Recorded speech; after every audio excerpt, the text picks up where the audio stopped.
A new book is diving into what is behind Trumpism. The Cruelty is the Point. The past, present, and future of Trump's America analyzes former President Trump's power and how it is able to exist and persist. In a series of essays, the author argues Mr. Trump's influence is not an anomaly in American history. And the author of that book, Adam Serwer, joins me now. Hi, Adam. Welcome. Great to have you with us. So what is behind the title of, great to have you, the title of your book, The Cruelty is the Point? So the title shares the title of the book shares its title with an essay I wrote in 2018, which was a piece that I wrote after a Trump rally, specifically the Trump rally where President Trump mocked Christine Blasey Ford, who had claimed that now Supreme Court Justice Brett Kavanaugh had sexually assaulted her. And she mentioned something in her recollection of the story, which was that, the laughter was the thing that she really remembered. And then Trump went to a rally and sort of, mocked her and made everyone at that rally, thousands of people, laugh at her. And it seemed to me at that moment that not only was everybody sort of enjoying, taking pleasure in her anguish, despite the fact that it might affect people that they loved, who had dealt with sexual assault and been afraid to come forward, regardless of whether you believe her in particular, but that that act of being cruel towards her formed a kind of community, a kind of us and them, which justified, what the us was doing to them. And so most of the book it's not about cruelty as an individual problem because, all human beings are capable of cruelty. Unfortunately, it's a part of human nature. What the book is focused on is cruelty as a part of politics, specifically the way that it is used to demonize certain groups so that you can justify denying people their basic rights under the Constitution and excluding them from the political process. And I think that's, the main issue with cruelty in our politics. It's not, individual nastiness, which, of course, is just a part of being human.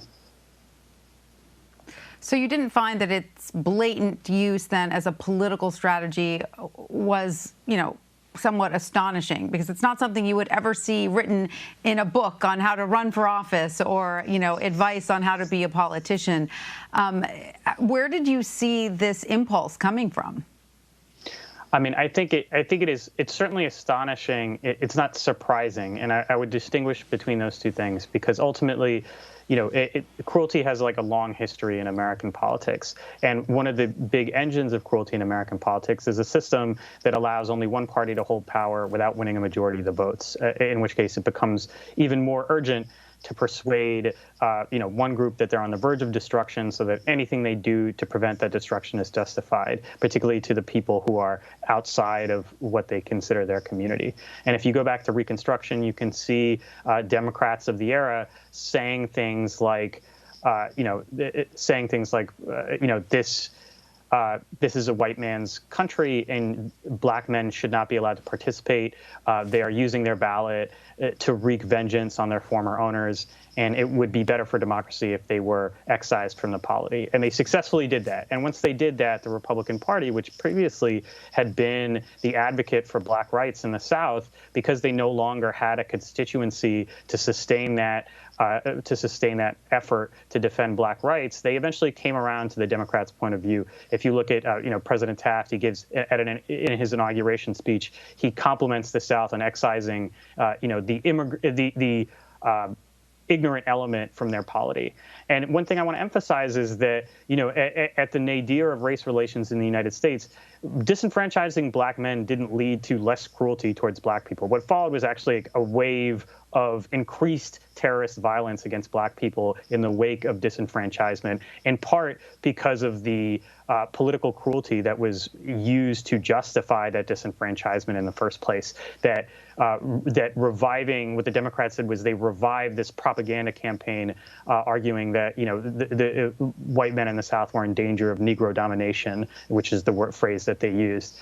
And so, it's not shocking to see cruelty as a part of American politics, but it's fundamentally tied to this idea that, certain groups should be excluded from the blessings of American democracy. And whenever a political party comes to embrace that idea, they end up having to use cruelty to justify excluding people. And another one of those groups is immigrants. I want to make the point that people defending Mr. Trump often say former President Obama's nickname was deporter-in-chief. They argue the problem of, quote, kids in cages is one that began under his administration. Is that a valid criticism? There's a valid part to it, and there's an invalid part. It's certainly the case that Barack Obama presided over a tremendous amount of deportations. I covered those at the time. I talked to the activists who were protesting him at the time. And those activists will tell you today that what the Trump administration did was of a much greater magnitude in terms of deliberately inflicting pain on migrants in order to prevent them from coming to the United States, things like deliberately shattering families. The problem of immigrants being held in squalid Border Patrol facilities is a very serious problem. It continues from administration to administration. And it's an example of how if you have a cruel system, it is actually not enough to just put a good person in charge. A bad person may exploit that system to do even more cruel things, but simply putting a good person in charge of a cruel system is not going to change things. And what we have with our immigration system is we have this belief that we can stem migration through brute force. But the problem is that nothing that Americans could come up with would prevent parents from wanting to bring their children here to come and have a better life. So when that brute force does not work, people demand more brute force instead of demanding measures that are less violent, that might actually relieve the pressure on the border in terms of giving people a legal way to come here and work and disincentivize taking, a dangerous journey or trying to cross the border illegally. And so when you look back at the Trump administration, what do you see as the legacy of that administration? And what would you say its successes were?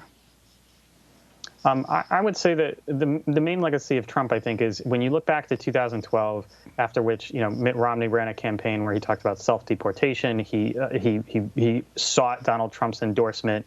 He made jokes in Michigan about how everybody in Michigan knew where he was born, a reference to the birther lie about Barack Obama. Republicans briefly reconsidered their approach to these issues and said, well, maybe we have to reach out beyond our base.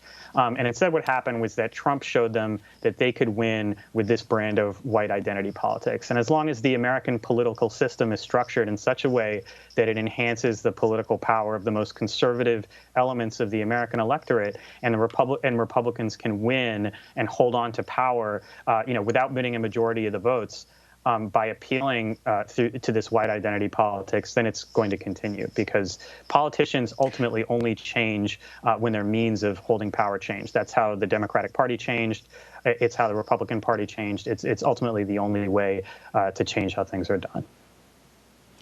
So that doesn't sound very optimistic to me, because oftentimes the most powerful and volatile force in politics is a group of people who are angry about what they perceive as their loss of status. I guess whether or not it's true, but their perception of it, that they're slipping in status.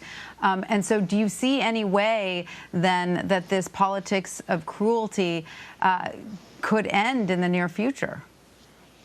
I think it's probably always going to be at some part of our politics. I don't think that it's necessarily at the center of our politics. And when you look at how the Democratic Party changed, what needs to happen is that the Republican Party has to reach out beyond its base and appeal to a more diverse constituency. Now, maybe, the Republican Party actually did better among non-white voters in 2020, so maybe that process is already happening, and it just has not trickled down to the actual lawmakers yet, who are busy trying to exclude the rival party's constituencies from the electorate rather than trying to win their votes. But that's really the thing, I think.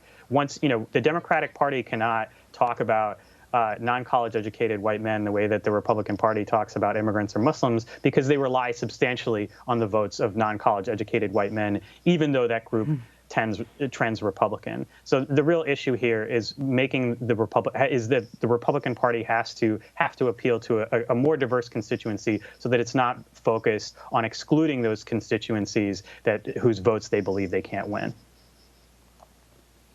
Adam Serwer, thank you so much for joining us, and congratulations on your new book. Thank you.